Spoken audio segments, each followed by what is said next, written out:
இன்றைக்கு நம்ம வெயிலில் ரொம்பவே டேஸ்ட்டும் ஹெல்த்தியான வயிற்றில் பசியை தூண்டக்கூடிய அளவில் ஒரு லெமன் ஜூஸ் எப்படி ப்ரிப்பேர் பண்ணலாம் பார்க்கலாம் வாங்க. அதுக்கு முன்னே ஜிகே கிச்சன் சேனலை இதுவரை சப்ஸ்கிரைப் பண்ணாதவங்க சப்ஸ்கிரைப் பண்ணிக்கோங்க. இதுக்கு உங்களுக்கு தேவையான அளவு எலுமிச்சம்பழத்தை எடுத்துக்கோங்க.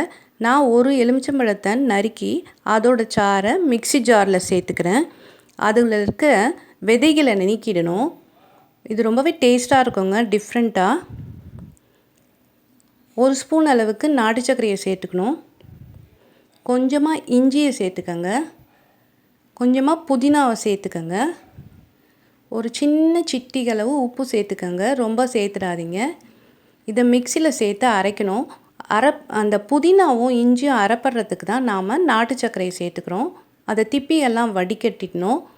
மிக்சியெல்லாம் கழுவி அதில் சேர்த்துக்கிட்டு தேவையான அளவு தண்ணியும் சேர்த்துக்கங்க. உங்களுக்கு எவ்வளோ புளிப்பு தேவையோ அதுக்கேற்ற மாதிரி தண்ணியை சேர்த்துக்கு டேஸ்ட்டுக்கு நாட்டு சர்க்கரை இல்லை ஒயிட் சுகர் ஆட் பண்ணிக்கோங்க. நான் இன்றைக்கி நாட்டு சர்க்கரை ஆட் பண்ணியிருக்கேன்.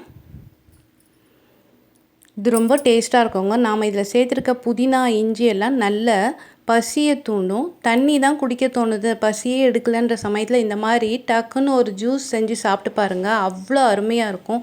லிம்காலாம் சாப்பிடாதீங்க, இதை ட்ரை பண்ணி பாருங்கள், ரொம்பவே சூப்பராக இருக்கும். ட்ரை பண்ணி பார்த்துட்டு எப்படி இருக்குன்னு கமெண்ட்ஸ் பாக்ஸில் கமெண்ட்ஸ் பண்ணுங்கள், லைக் பண்ணுங்கள், ஷேர் பண்ணுங்கள். நம்ம சேனலை மறக்காமல் சப்ஸ்கிரைப் பண்ணுங்கள்.